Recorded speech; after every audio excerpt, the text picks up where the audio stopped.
તો ચાલો મિત્રો જમવા. આજના મેન્યુમાં છે મેથીના ગોટા, ચટણી, પંચકોટીયું શાક, દાળ ભાત અને પાપડ. મઠ્ઠો છે પણ આપણે મઠ્ઠો લીધો નથી, કારણ કે મઠ્ઠો આપણે રોજ ખાવી છે.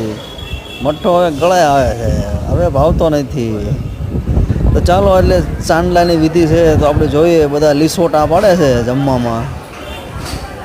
આ બાજુ તમે જોઈ શકો છો પંચકોટીયું શાક છે, લચકો ઘઉંના તેલમાં બનાવેલું છે.